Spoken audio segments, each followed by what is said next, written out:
రెండేళ్ల ప్రజా ప్రభుత్వం ప్రగతి ప్రస్థానం ఆరోగ్య తెలంగాణ లక్ష్యంగా వేగంగా ముందుకు సాగుతుంది.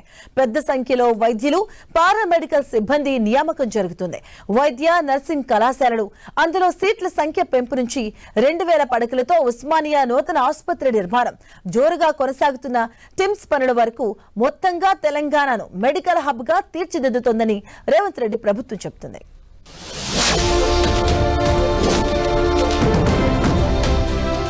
ఆరోగ్య తెలంగాణ లక్ష్యంగా రేవంత్ రెడ్డి ప్రజా ప్రభుత్వం వడివడిగా అడుగులు వేస్తోంది. ముఖ్యమంత్రిగా బాధ్యతలు తీసుకున్న వెంటనే వైద్య ఆరోగ్య శాఖపై ప్రత్యేక దృష్టి సారించిన సీఎం రేవంత్ రెడ్డి ప్రభుత్వాసుపత్రి సేవల్ని గ్రామస్థాయిలోనూ బలోపేతం చేసే పలు కీలకమైన కార్యక్రమాల్ని చేపట్టారు. రెండేళ్ల ప్రజా ప్రభుత్వంలో ఆశించిన స్థాయిలో ఈ ఫలితాలు కళ్ల ముందు కనిపిస్తున్నాయి. వైద్యులు, పారామెడికల్ సిబ్బంది నియామకం, ఆసుపత్రుల నిర్మాణం, వైద్య కళాశాలలు, నర్సింగ్ కళాశాలల్లో సీట్ల పెంపు లాంటి చర్యలతో తెలంగాణలో వైద్య ఆరోగ్య శాఖలో అద్భుతమైన ఫలితాలు సాకారమవుతున్నాయి. వైద్య ఆరోగ్య శాఖ మంత్రిగా దామోదర రాజనరసింహ ప్రత్యేక శ్రద్ధతో జూనియర్ డాక్టర్లకు స్టైఫండ్ పెంపు మొదలు ప్రతి చిన్న సమస్యను పరిష్కరిస్తూ ఈ శాఖ బలోపేతానికి కృషి చేస్తున్నారు.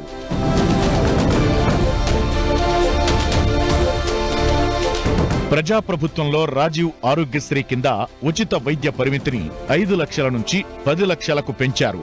1375 వైద్య చికిత్సల ధరలను సుమారు 22 నుంచి 25% వరకు పెంచారు.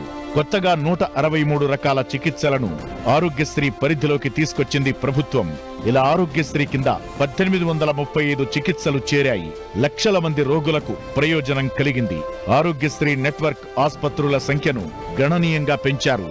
ఏజెన్సీ ప్రాంతాలుగా ఉన్న ములుగు, నారాయణపేట లాంటి మారుమూల జిల్లాల్లో ప్రభుత్వాసుపత్రుల సేవలు విస్తృతమయ్యాయి. ఒకప్పుడు కేవలం అలంకారప్రాయంగా ఉన్న ప్రభుత్వాసుపత్రులకు రోగులు చికిత్సకు రావాలంటే భయపడే పరిస్థితి.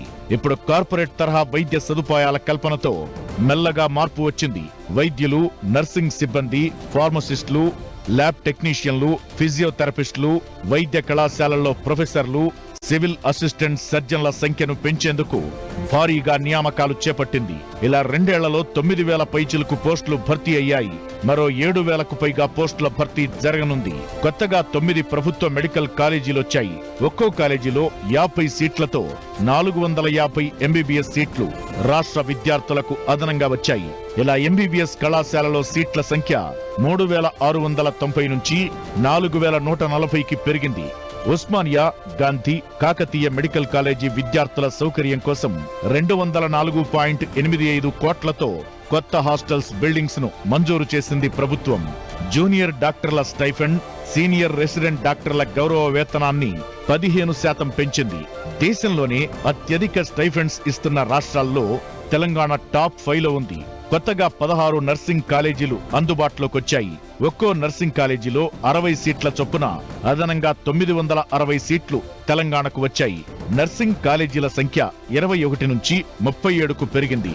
ఇలా మొత్తం సీట్ల సంఖ్య 1400 నుంచి 2360కి పెరిగింది. అంతేకాదు, నర్సులకు దేశ విదేశాల్లో మెరుగైన ఉద్యోగావకాశాలు కల్పించేలా English and foreign languages university సహకారంతో ఇంగ్లీష్, జర్మనీ, జపనీస్ భాషల్ని నర్సింగ్ విద్యార్థులకు నేర్పిస్తోంది. కొత్తగా 28 పారామెడికల్ కాలేజీలతో రాష్ట్రంలో ప్రభుత్వ పారామెడికల్ కాలేజీల సంఖ్య 12 నుంచి 40కి పెరిగింది. ఇందులో ఒక్కో కాలేజీలో 60 సీట్లతో అదనంగా 1680 పారామెడికల్ సిబ్బంది సీట్లు అందుబాటులోకి తెచ్చారు. ప్రస్తుతం తెలంగాణలో 3172 పారామెడికల్ సీట్లు అందుబాటులోకొచ్చాయి.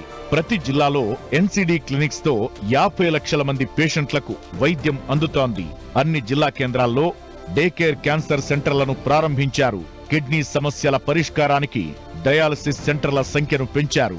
హైదరాబాద్ లో గాంధీ, ఉస్మానియా, వరంగల్లో ఎంజీఎం, ఖమ్మం, మహబూబ్ నగర్లలో గవర్నమెంట్ జనరల్ ఆసుపత్రులు, ఆదిలాబాద్ రిమ్స్ లో వాస్కులర్ సెంటర్లను ఏర్పాటు చేశారు. 33 కోట్ల రూపాయలతో కొత్తగా 18 డయాలసిస్ సెంటర్లను ఏర్పాటు చేశారు.